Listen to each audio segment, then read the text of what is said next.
Cinematographer come equipment designer, അതും ഇന്ത്യയിലെ പല ഇൻഡസ്ട്രികളിൽ വർക്ക് ചെയ്തിട്ടുള്ള നമ്മുടെ ചന്ദ്രാന്തേട്ടനാണ്. Thank you so much. എന്താണ് ഈ എക്യുപ്മെന്റ് ഡിസൈനർ എന്ന് പറയുന്ന ഒരു തസ്തിക? ഈ എക്യുപ്മെന്റ് ഡിസൈനിങ് എന്ന് പറഞ്ഞാൽ നമ്മളിപ്പോൾ ക്യാമറ എക്യുപ്മെന്റ്സ് ഉണ്ടല്ലോ, അതായത് നമ്മൾ ട്രാക്ക് ആൻഡ് റോളി, ജിബ് എന്നൊക്കെ പറഞ്ഞാൽ ഓൾറെഡി ഉണ്ടാവും കുറേ എക്യുപ്മെന്റ്സ്. പക്ഷേ ഈ പറഞ്ഞുള്ള സിനിമാട്ടോഗ്രാഫർക്കോ അല്ലെങ്കിൽ ഡയറക്ടർക്കോ ഒരു പുതിയ ഷോട്ട് വേണം നമുക്ക്. ഇപ്പോൾ ഈ ഉള്ള എക്യുപ്മെൻ്റായിട്ട് പറ്റാത്തത്.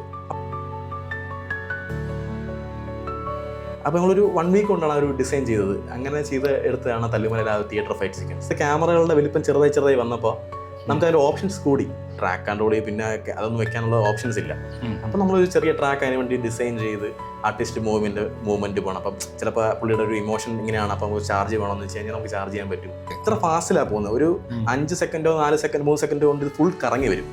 അപ്പം ഈ വെയിറ്റ്, ക്യാമറയുടെ വെയിറ്റ് തന്നെ 40, 50, 60 കിലോ വരും. മനസ്സിലായി? ഈ വെയിറ്റ് ഈ ഫാസ്റ്റ് വന്ന ഒരാളുടെ ദേഹത്ത് ഇടിച്ചു കഴിഞ്ഞാൽ ഉണ്ടാകുന്ന അപകടമുണ്ട്.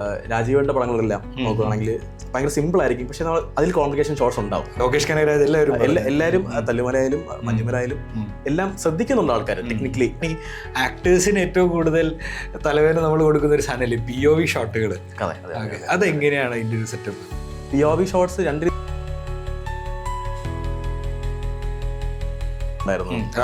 രാംചരന്റെ. അപ്പൊ അതിൽ ഇതുപോലെ സുകുമാർ സാറിന്റെ പ്രത്യേക ഷോട്ട് വേണം. അപ്പൊ ആദ്യം ക്യാമറ അനങ്ങാതെ നിൽക്കണം, പിന്നെ നടന്നു പോകുമ്പോഴത്തേക്കിന് 360 കറങ്ങണം, അങ്ങനെയൊക്കെയുള്ള. അപ്പൊ അതൊക്കെ ഇൻട്രസ്റ്റിംഗ് ആണ്. അപ്പൊ എന്താ പറയാ, എക്സ്പെരിമെന്റ് ചെയ്യാൻ പറ്റും. പക്ഷെ നമുക്കിവിടെ സമയവും പൈസയും മലയാളത്തിൽ കുറവാണ്. FPV എന്ന് പറഞ്ഞ സാധനമുണ്ട്, ഫസ്റ്റ് പേഴ്സൺ വ്യൂ ഡ്രോൺ എന്ന് പറഞ്ഞ സാധനമുണ്ട്. അതായത് നമുക്ക് ചെറിയ ഏരിയയിലുള്ളൊക്കെ നമുക്ക് പറക്കാൻ പറ്റും. ഷാജുഖാൻ എന്ന് പറഞ്ഞുള്ളൊരു നല്ലൊരു സിനിമാട്ടോഗ്രാഫറും ചിദംബരം പോലെ നല്ല ഡയറക്ടർ ഉള്ളതുകൊണ്ടാണ് എൻ്റെ എക്യുപ്മെന്റ്സ് അല്ലെങ്കിൽ നമ്മൾ ഉപയോഗിക്കുന്ന എക്യുപ്മെന്റ്സ് അത് അവർ നന്നായിട്ട് ഉപയോഗിച്ചു എന്നുള്ളത്. ഇപ്പൊ ലാൽ സാറ്, മോഹൻലാൽ സാറ് ചെയ്യാറുണ്ടല്ലോ, ഞാൻ ബോഡിയിലേക്ക് ചെയ്തു.